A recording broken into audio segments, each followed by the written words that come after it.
That's better. Man, Can't see Walter here. No. I have to hold it. You just hold it steady. I wouldn't actually consider this as a poem. I guess you could, but anyway, this man had a very vivid imagination about the creation of the world. James Weldon Johnson, born in 1871 and died in 1938. And this is the way he began it. And just think of nothing but space. And God stepped out on space and he looked around and he said, I'm lonely. I'll make me a world. And as far as the eye of God could see, darkness covered everything, blacker than 100 midnights down in a cypress swamp. And God smiled, and the light broke, and the darkness rolled up on one side, and the light stood shining on the other. And God said, that's good.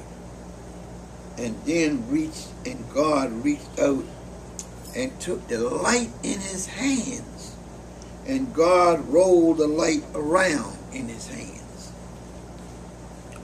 and he made the sun. And then he set the sun ablazing in the heavens, and the light that was left from making the sun, God gathered up a shining ball and flung it against the darkness, spangling the night with moon and stars.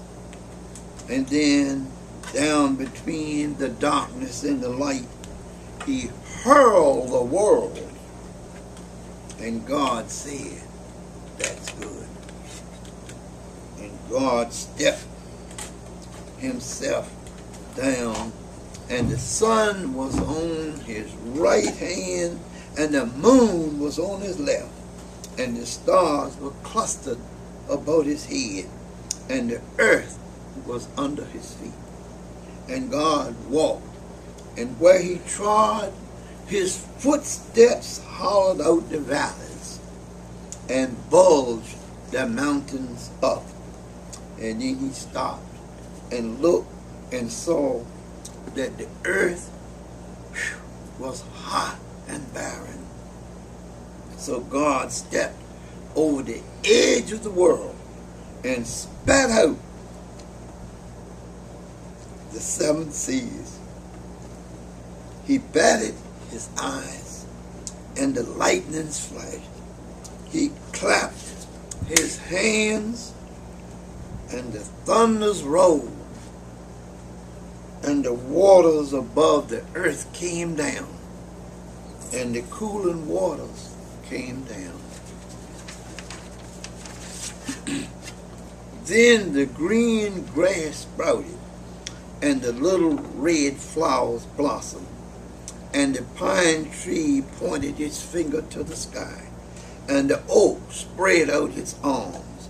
The lakes cuddled down in the hollows of the ground, and the rivers ran down to the sea.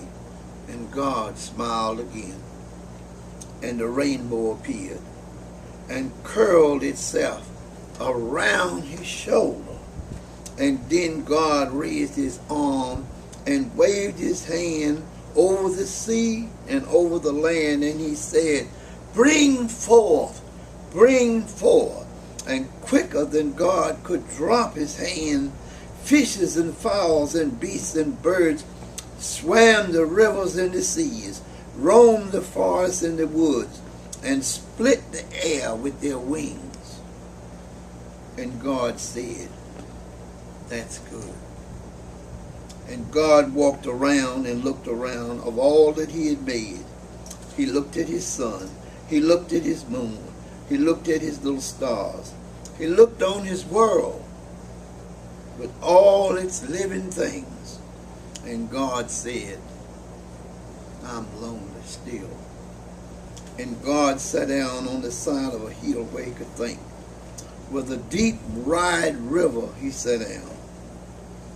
And with his head in his hands, he thought and thought. And then he thought. Excitedly he said, I'll make me a man. And up from the bed of the river, God scooped the clay. And by the bank of the river he kneeled down. And there the great Almighty, who lit the sun and fixed it in the sky, who flung the stars in the far corner of the night, who rounded the earth in the middle of his hand. This great God, like a mama bending over her baby, kneeled down in the dust, toiling over a lump of clay till he shaped it in his own image. Then he blew the breath of life into it, and man became a living soul. Amen. Amen. Glory to God.